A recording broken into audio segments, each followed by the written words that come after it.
श्री राधा रानी का एक बार नाम लेने की महिमा। एक बार एक व्यक्ति था, वो एक संत जी के पास गया और कहता है कि संत जी, मेरा एक बेटा है, वो ना तो पूजा पाठ करता है और ना ही भगवान का नाम लेता है। आप कुछ ऐसा कीजिए कि उसका मन भगवान में लग जाए।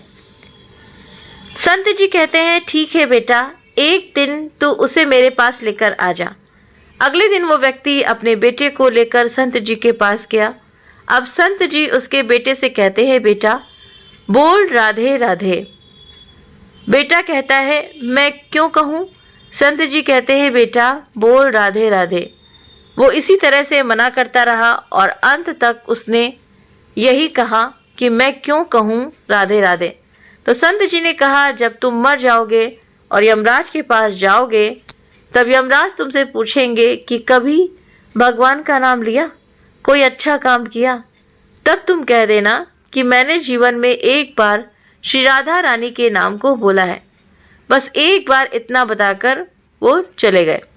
समय व्यतीत हुआ और एक दिन वो मर गया। यमराज के पास पहुंचा। यमराज ने पूछा, कभी कोई अच्छा काम किया है? उसने कहा, हाँ महाराज, मैंने जीवन में एक बार श्री राधा रानी के नाम को बोला है। आप उसकी महिमा बताइए। यमराज सोचने लगे कि एक बार राधा रानी का नाम बोलने की महिमा क्या होगी, इसका तो मुझे भी नहीं पता है। तो यम बोले, चलो इंद्र के पास चलते हैं, वो ही बताएंगे। वो तो व्यक्ति बोला, मैं ऐसे नहीं जाऊंगा, पहले पालकी लेकर आओ, उसमें बैठ कर जाऊंगा। यमराज ने सोचा ये बड़ी मुसीबत है। फिर भी पालकी मंगवाई गई और उसे बिठाया। 4 कहार लग गए। वो बोला, यमराज जी, सबसे आगे वाले कहार को हटाकर उसकी जगह आप लग जाइए। यमराज जी ने ऐसा ही किया। फिर सब मिलकर इंद्र के पास पहुंचे और बोले कि एक बार श्री राधा रानी का नाम लेने की महिमा क्या है? इंद्र बोले, महिमा तो बहुत है, पर क्या है ये मुझे भी नहीं मालूम। बोले कि चलो ब्रह्मा जी के पास, जब ब्रह्मा जी को पता होगा तो वो ही बताएंगे। तो वो व्यक्ति बोला, इंद्र जी ऐसा है, दूसरे कुम्हार को हटाकर आप यमराज के साथ मेरी पालकी उठाइए। अब एक और यमराज पालकी उठा रहे हैं और दूसरी तरफ इंद्र लगे हुए हैं। पहुंचे ब्रह्मा जी के पास। ब्रह्मा ने सोचा कि ऐसा कौन सा प्राणी ब्रह्मलोक में आ रहा है जो स्वयं इंद्र और यमराज पालकी उठाकर ला रहे हैं। ब्रह्मा के पास पहुंचे। सभी ने पूछा कि एक बार श्री राधा रानी के नाम लेने की महिमा क्या है? तो ब्रह्मा जी बोले, महिमा तो बहुत है, पर वास्तविकता क्या है कि ये मुझे भी नहीं पता, लेकिन हाँ, भगवान शिव जी को जरूर पता होगा। तो व्यक्ति बोला कि तीसरे कहार को हटाइए और उसकी जगह ब्रह्मा जी आप लग जाइए। अब क्या करते? महिमा तो जाननी थी। अब पालकी के एक और यमराज है, दूसरी तरफ इंद्र हैं और पीछे ब्रह्मा जी हैं। सब मिलकर भगवान शिव जी के पास गए और भगवान शिव से पूछा कि प्रभु, श्री राधा रानी के नाम की महिमा क्या है? केवल एक बार नाम लेने की महिमा आप कृपा करके बताइए।